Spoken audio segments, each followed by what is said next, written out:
Guess what? We are broke down.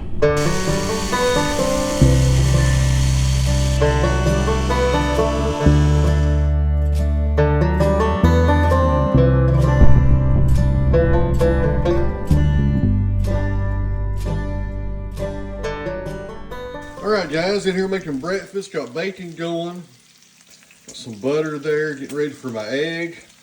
And here lately we've had a good run of double yolks here from these new chickens. What in the world's that? Is that a feather? My goodness. Lots of some butter right there. But anyways, this right here should be no different. Let's see what we can get.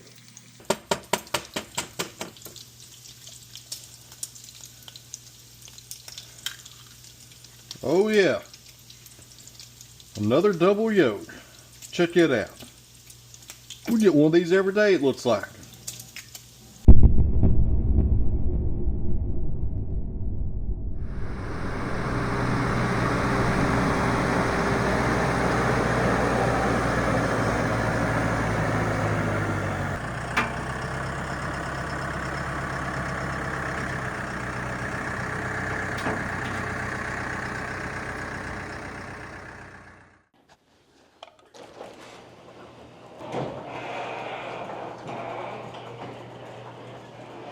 So welcome back to the Sawmill, friends. We got ourselves a new tractor for the farm.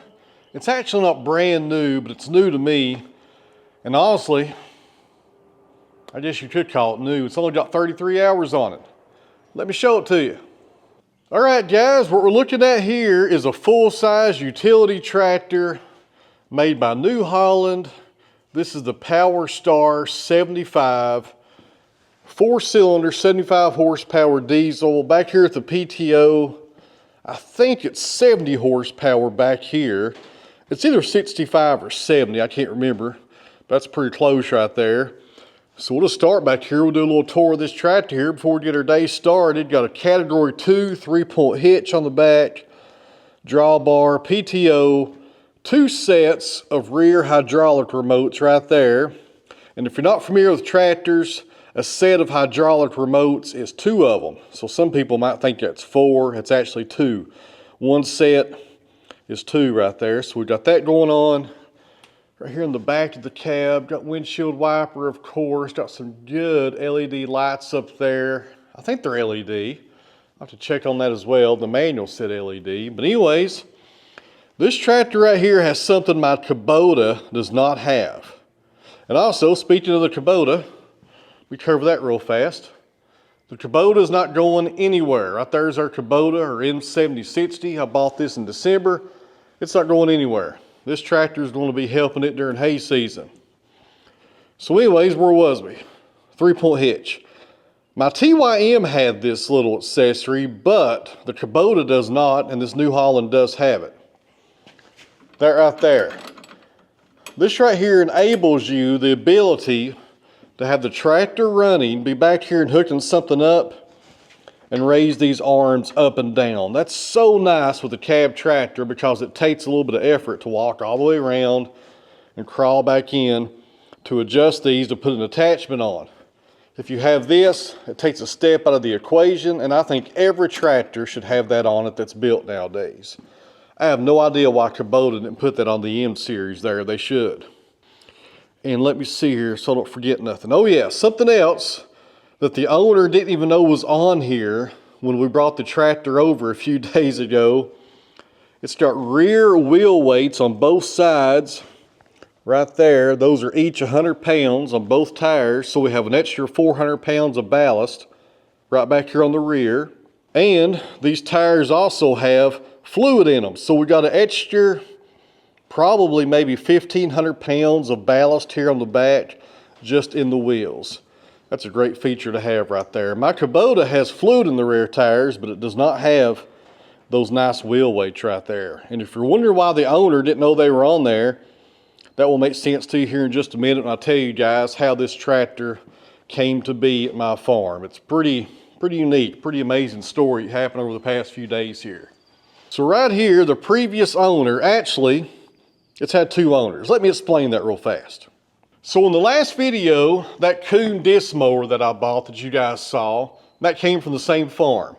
When I went to buy that disc mower, or actually just look at it, you know, I bought it that day, the owner of the disc mower had 3 New Hollands like this right here. I think one of them might have been 100 horsepower, but 3 of them, all of them are pretty much brand new. This one right here had the lowest hours out of all 3 of them. It's right at 33 hours. So after I bought the disc mower, I was talking to him about these tractors, and I was like, are you a dealership? What's going on here? You got this big old building and just brand new tractors sitting here. So he had just gained ownership of all these tractors and the disc mower. His good buddy that owned all this had passed away around December of last year, and he bought all these tractors and the disc mower last year to mow hay with. Got through one hay season with all the equipment, then unfortunately, you know, he passed away. So he left everything to his buddy, the guy that I bought this stuff from. So that's how this came to be. So when I talked about a previous owner, it could be the original owner, not the guy that I bought it from, because it did change hands twice. But it was kind of neat how this all happened. And if you want to go over to my Patreon page, there's a whole video about that. It's about 10 minutes long where I talk about the deal that we made and the history of it. And if you guys are wondering why I'm not putting all that information out on this video, it's because I don't want to make it public. And I kind of like to keep stuff under my vest as far as putting stuff out on the World Wide Web. But Patreon's kind of a closed area. And I can control what goes on over there a lot better than I can on YouTube. So if you want to find out all that stuff, you can go over to Patreon. It's like $5 a month and watch that video. But anyways, that's how that tractor got here. And I'll go ahead and tell you this. I got a deal on this tractor that you would not believe. It was one of those deals that you hear about people getting and you think to yourself, man, I wish I could find a deal like that. Well, this tractor was a deal like that. Nothing wrong with it. 1 year old, 33 hours, perfect condition. The only thing it ever done was pull a hay tedder last year, twice for cutting hay, and that was it. Still got plastic on the seat, just mint condition. All right, so back to the tractor. Has a really nice toolbox right here. The Kubota has a toolbox, but it's way down there, and you can't even open the lid. This is a lot better spot for a toolbox right there, in my opinion. And over here, the first owner, or the original owner, we'll call him the original owner today, he added a 3rd step. So you got 1 step right there and 2 more above it. Those 2 come from the factory. He added a 3rd one. He was 75 years old, had a hard time getting in and out. And I wasn't sure if I was going to leave it on there, but to be honest with you, I kind of like it. That's a pretty long little stretch right there. It's pretty nice. Unless it starts getting hung up on something, I'll probably leave it on there. So going around the front right here, has a really nice loader. The lifting capacity on this loader is 3,600 pounds. And look at the size of those cylinders right there, guys. That's a serious loader. The Kubota, I think, is 2,800 pounds. Not that I'm comparing them, but kind of gives you an idea. A really nice heavy-duty bucket right here where you can mount on some blades or anything you want to put on there. And this loader does have 3rd function installed. It does have flat face couplers. I'll probably replace that with the AG couplers. And let me cover this. If you're wondering why the battery's hooked up, this tractor's set all winter pretty much. The battery's kind of low, so we got this little charger hooked up to it, topping it off, and the light is off, so that means it's done. And then coming over here is another great feature. This exhaust is way over here out of the way. So when you're driving the tractor, look how far over it is. On that Kubota, it's right there in front of the operator pretty much. It's in the way. This one right here is pushed out and it does have a shield over it. Of course, you have another entry right here on this side of the tractor. You got your steps, etc., etc. You can take this loader off as well by pulling those. It only takes about 5 minutes to take the loader off, according to the manual. Probably take me a half hour, the way things go for me around here, it seems like. And something else I didn't cover over here, right there is your diesel tank. No DEF for this tractor, thank goodness, no DEF. It does have a diesel particulate fluid, or a particulate filter, my goodness, I can't talk. So it does regen, but it regens all the time. So you don't have to go park or nothing like that, you just keep on using the tractor. That's a nice feature right there. And out of all the reviews I looked online about the Power Star, the one negative thing that I could find was the oil filter placement. It's behind this shield, and apparently it's kind of hard to get to. And there's something else I found on this tractor I'm not crazy about as well, and it's those 2 lines right there going to the power steering. It looks like they might get caught on something if you was bush hogging or something. I don't know. I don't like that. I'll probably reroute those sooner than later. Not a good design right there. But anyways, that's the outside of the tractor. It weighs about 10,000 pounds. Actually, add another 1,500 because those tires are loaded. So we're looking at about 6 tons right here. Pretty heavy duty tractor, and it's got a real brush guard on it. Check this out. Look at there, all that protection right there. And not that I'm comparing stuff, but when you come over here and look at the Kubota, as far as the brush guard on it, not a lot of protection right there. You got this middle bar, and that's pretty much it. That New Holland has bars coming down everywhere. A whole lot more protection on it. And I'm not really bad-mouthing this tractor. I love this tractor. Nothing wrong with it. But this New Holland is about a $20,000 price difference between the two if you bought these tractors brand new. So you are going to get some nicer stuff and you pay more money like that. And also, not sponsored by New Holland. Bought this with my own money. They have no idea who I am. So therefore, I can say whatever I want to about this tractor. And so far, other than those hydraulic lines down there for the power steering, I got nothing negative to say. I think it's pretty darn nice. All right, so up here in the cab, it's a monster cab. It's a lot bigger than the Kubota. It does have a buddy seat right there, so Bruno or George can sit in the buddy seat. It's got an air ride operator seat right there, and man, it is nice. It's like floating right there, super nice. Let me get in here and I'll turn the camera around. All right, so you got your steering wheel right here, and when you adjust the steering wheel, it also adjusts all the instruments right there. That's really nice as well. Right here on the right, you got your gear shift. This is a 12-speed tractor. There's your loader right there. There's your ranges. Right here is your accelerator. You also have a foot pedal in addition to that. 3-point hitch. There's your remotes. Of course, this is a cab with heat and air. Windshield washer. My goodness. Windshield wipers. Look over this guy. He can't talk. Got a radio up there, push button 4-wheel drive, a ton of spares right here if you want to add something in here later on, and tons of storage right there. Got a PTO right there, got a yellow PTO button. I'm not sure what that does. Then down here we have our 3-point hitch beside us, and this chair also goes left and right, so that's pretty neat right there. Never had a seat in a tractor. It goes left and right. That's really nice. Or has an air ride. It's a really nice seat. Got a cup holder over here and some other things you want to put some stuff in. And right here is real important. That's where I plug in the baler monitor from the hay baler. It plugs in right there. That's really nice to have. And a parking brake right there. Still got plastic on the seat. A little dusty in here because it's set in the barn, but nice shape right there. And looking up high, it does have a sunroof, and it has this right here. It's like a sunshade.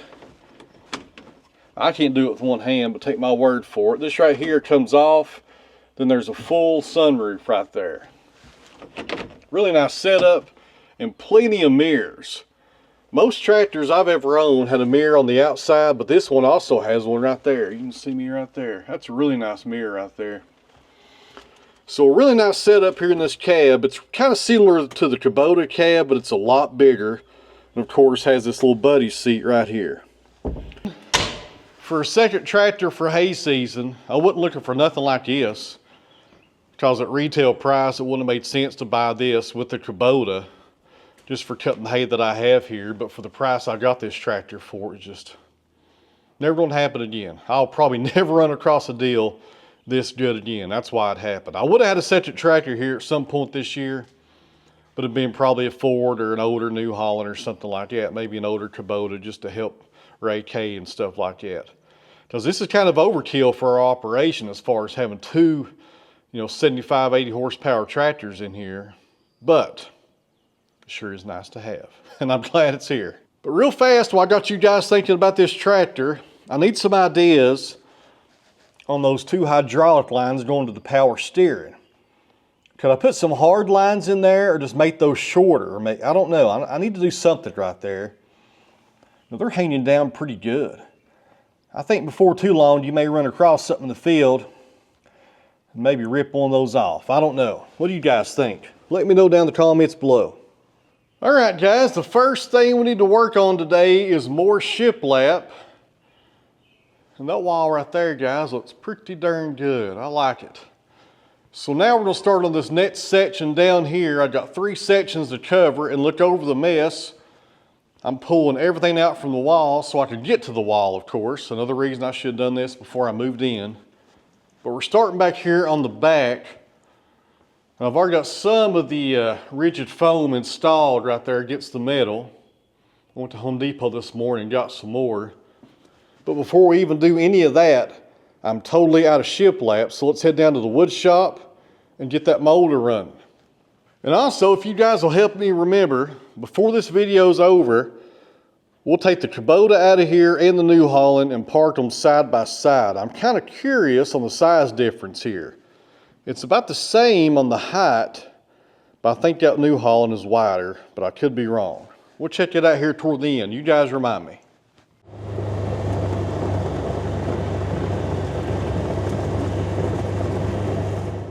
Get some lights going here.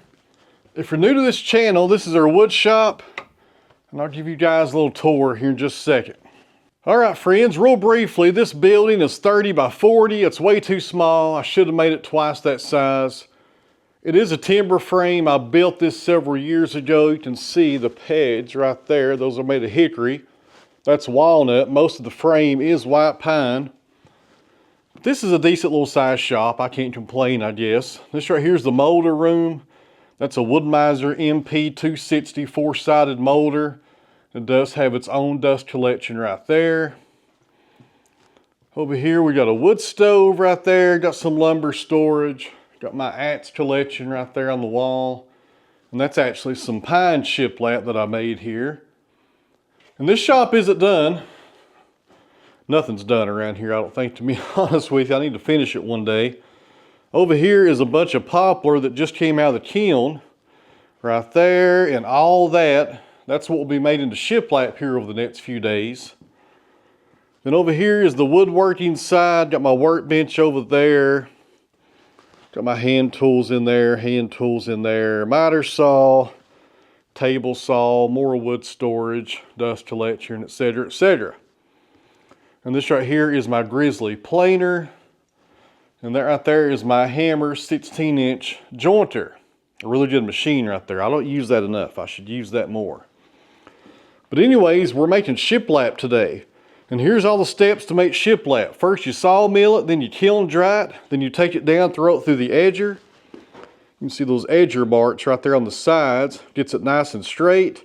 You bring it back up here, run it through this planer and skip plane it down to a true 4/4 on the thickness. And then I bring it over here and run it through the molder, and it does all 4 sides, and you get a really nice piece of shiplap when the steps are all done. There's a lot to it, but it's not too bad. So up there at the shop, I'm doing 12-foot sections at a time between the posts, and I need about 20 boards for each section. That's probably what we'll do right now. I'm not going to do enough for the whole wall. And the first step is to run everything through this grizzly planer. And on the grizzly, as far as dust collection goes, I use the same blower hooked to the molder. I just take this one off. You can get these at Rockler, they're really handy. And I hook this directly to the grizzly planer. That way all the wood chips go outside. I need to get down here more often and just keep this place cleaned up a lot better. I tell you what, when you have multiple buildings and all kinds of projects going on, some of your buildings will get neglected. And that's the case of this place right here. I need to do better.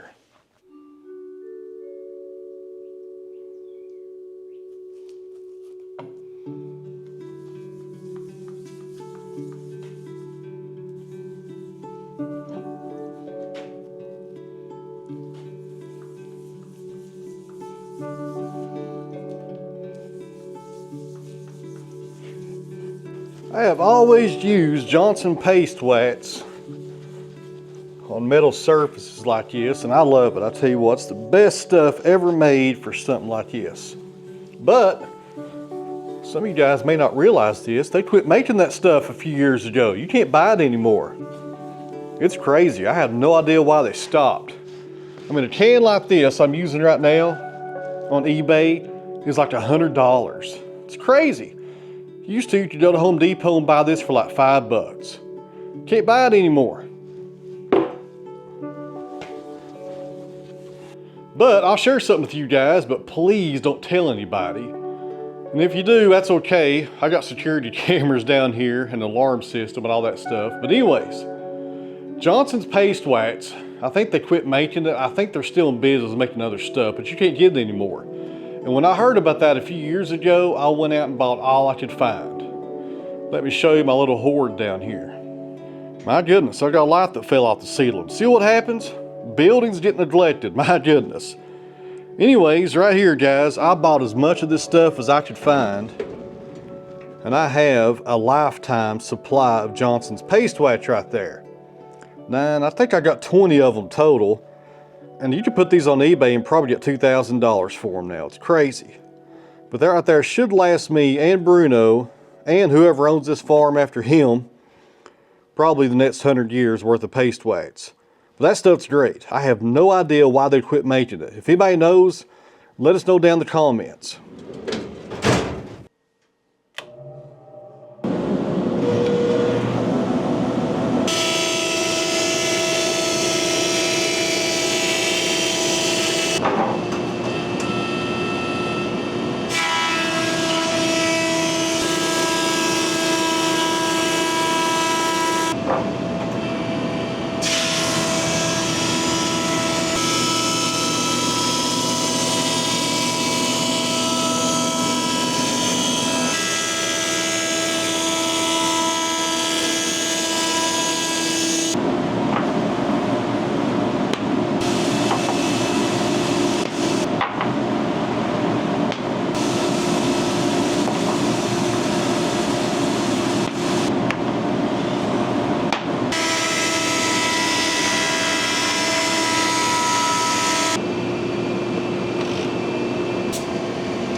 All right, guys, we've got 3 boards made, and guess what? We are broke down, but it's not too bad though. Let me explain. Do you guys remember about a month ago when I was putting shiplap on the walls up there at the new shop, and I showed you guys where one of my cutters probably had a nick in it because I had a little variation on the board, or the face of the board? You guys remember that? Nobody? Y'all don't remember? Well, anyways, let me show it to you. I thought you guys might remember, but maybe I didn't show it to you. Who knows? All right, so on this board we just did, they had that really nice rainbow. Look at that. Man, that's nice. If I knew that rainbow was there, I probably should have saved it for something else. So anyways, this is the top of the board that the helical cutter head cuts on the final process of the molder. I don't know if you guys can see right there. Well, I'm sure not right there, but over here.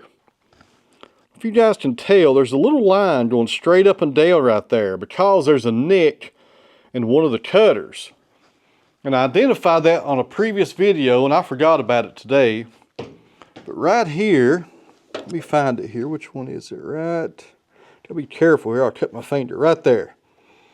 So I don't know if you guys can see, but right there where I'm pointing, right there, it may not focus through. There's a little nick right there on that one and Good Lord, I'm gonna cut my finger off. And that one right there, it's a little bit worse. You can see that little line right there? That's not supposed to be there. That right there is caused by hitting a really hard knot sometimes, or maybe some gravel or something that's in the face of the board that I didn't see, or who knows. Something that's not supposed to be there. When it happens, you start getting those streaks on your board. So I gotta loosen these two up right here, and I'll just turn them because they have 4 sides to each cutter. Not a big deal, but I want to get rid of that defect right there before I forget about it. That way next time we can just start cutting and keep on it going. But the motor, other than that, is working just fine. This is a fantastic machine. This is not sponsored. I ordered this several years ago. This is the Wood-Mizer MP260 4-sided motor. Some common questions I get, it runs on 220, not 3-phase, but they do have a 3-phase. It's called the MP360. I really like to have that one day, but I don't have 3-phase down here at the shop. It does all 4 sides. You can make flooring, S4S lumber, shiplap, crown moldings, all kinds of stuff. But if you want to make crown moldings, don't put a helical cutter head on the top because you can't do top profiles. This right here, if you have a sawmill, friends, makes you really versatile because you can actually make finished products out of your lumber and make even more money with your business. But you got to have a kiln first, or if you don't have a kiln, you can take it somewhere and dry it, and then bring it back to your molder. And these things aren't expensive. I think they're about $12,000, something like that. And I think the dust collector is about $1,500. So for less than maybe $15,000, you can have a setup where you can sell not just lumber at your sawmill, but you can make flooring and shiplap. All kinds of stuff. A great machine to have. Already loosened one of them there. Which one was it? My goodness, make sure. Oh my goodness, I tell you, these things are sharp. You got to be careful. That one right there. So we just loosen that up. All right, guys, while I'm doing this one, this might be a good chance to go grab yourself a cup of coffee. And hopefully, oh, there we go. I don't want to break that off. Hopefully I can get these off without cutting my finger off. So go grab yourself a cup of coffee, and I'll see you guys back here in just a second.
Alright guys, we got about 22 boards right here. That's more than enough to do our next section up at the shop.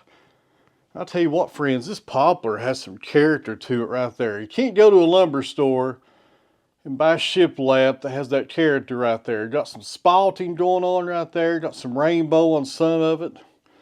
Really, really nice stuff right there. If you went to a hardwood lumber store and ordered shiplap from a manufacturer, they would consider this right here a terrible defect, and they would either mulch it up or put it in the defect pile and sell it as thirds and fourths, more than likely. They wouldn't even sell this as a second right here, but I tell you what, if I was picking poplar out of a pile, this is the one I'd go for right there. It's got that character right there, that nice spalting. Man, that looks good right there. You can tell that this stuff right here is homemade. It don't look like it came from a factory, and that's what I really like about it.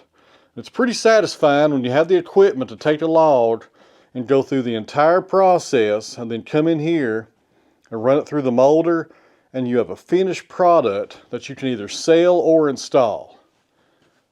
Man, that looks good right there. Poplar is hard to beat, guys, hard to beat. All right, guys, we'll come back down here just in a little bit in the New Holland and grab those boards and take them up to the shop. But for right now, I got to take advantage of this good weather and go work on the fence project for about an hour or so. You guys hang in there.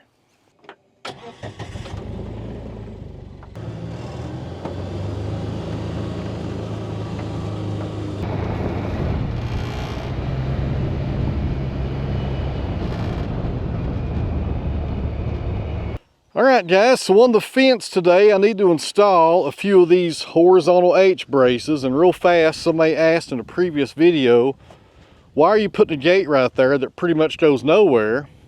Well, the reason is, there is a creek down there, but it's about 50 feet away, and this doesn't lay too bad down there at the bottom.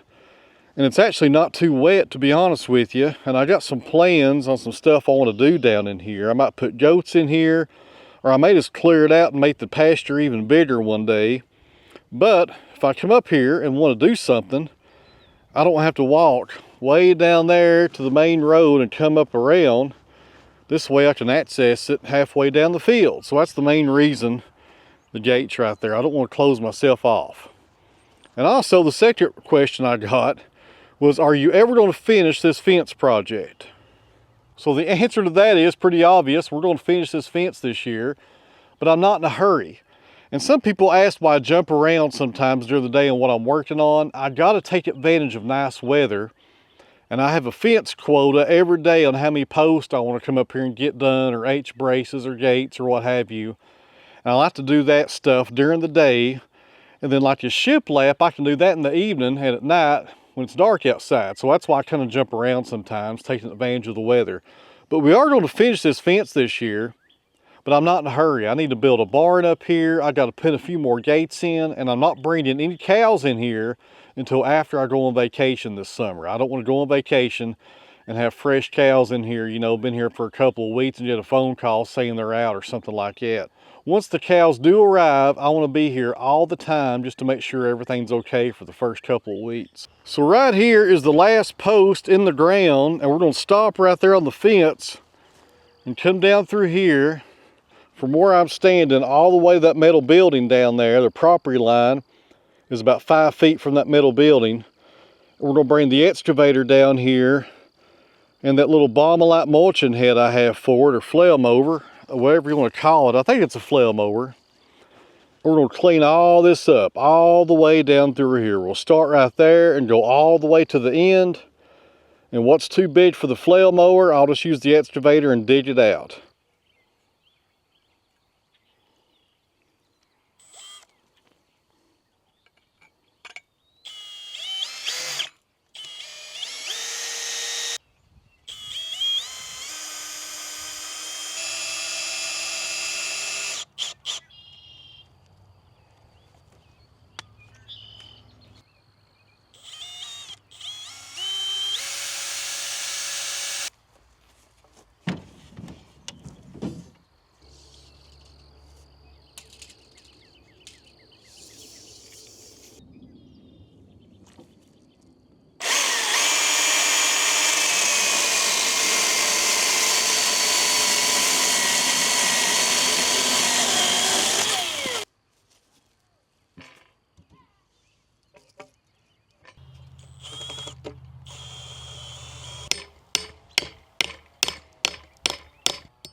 All right, guys, it didn't take too long. I actually did that one right there off camera.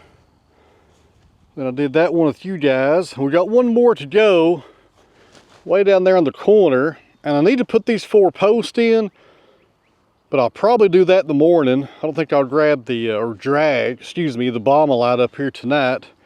Probably do that in the next video. But that right there is done. I'll tell you what, guys, that is a nice clean look for an H brace right there. You have one wire running, those gripples, and these little what you would call these little post clamps or post holders, I guess. I get these on Amazon. I'll leave a link down below. They're really handy if you're building a fence by yourself. And you put those on there and it looks really clean. This fence right here, guys, looks really nice. So guys, before we head down here to this corner post and put up this last H brace for the day, I just got a message from my wife and dinner is on the table. We're having taco salads tonight. You guys hungry? Meet me up at the house.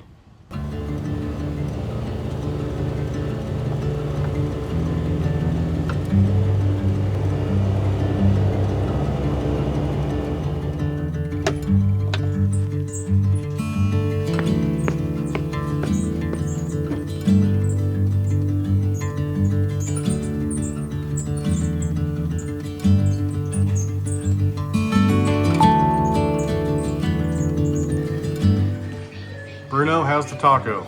Good. Good?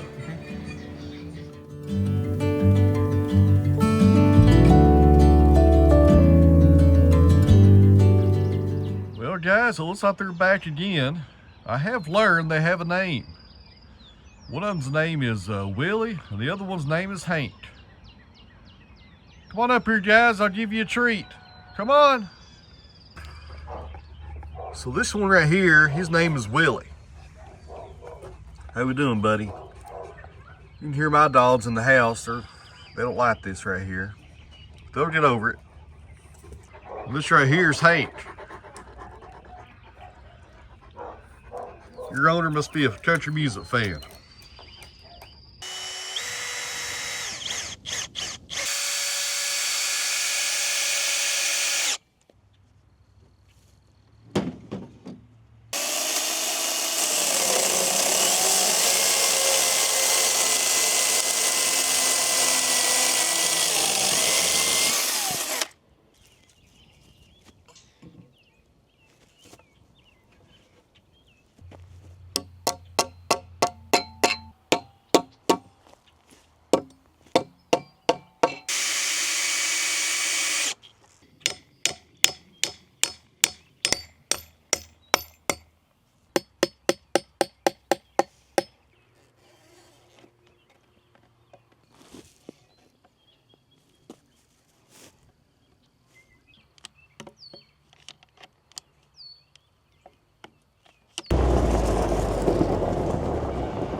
Cabbage, what are you doing all the way down here? My goodness, he can't see really good.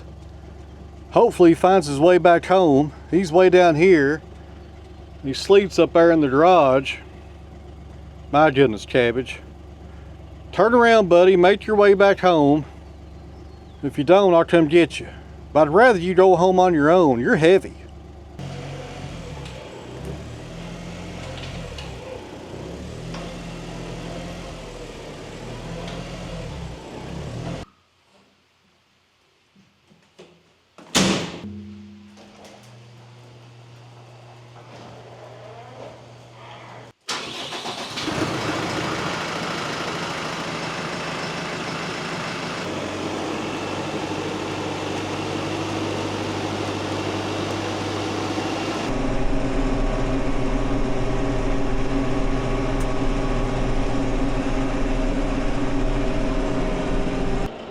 Well, friends, that knocks that out. There was a 0% chance of rain tonight, and now it's raining. And I just checked the radar on my phone. It's supposed to rain for the next hour, but I'm okay with that. I wish it would have waited another 30 minutes so I get this poplar hauled up here, but we sure could use the rain. And I might, you know, I could haul it up there, but that stuff's kiln dried. I really hate to get it wet, to be honest with you. And I'm in no hurry. We'll just wait and do that tomorrow. And I tell you what, friends, this is the first tractor I have ever been in with the air ride seat. And my goodness, it's like you're floating in here. You don't feel nothing. So up until now, the Kubota was probably the nicest tractor I've ever owned. But this New Holland trumps that, my goodness. Man, this thing's nice. Drives good. This air seat is ridiculous. Plenty of power. Loader's pretty fast too.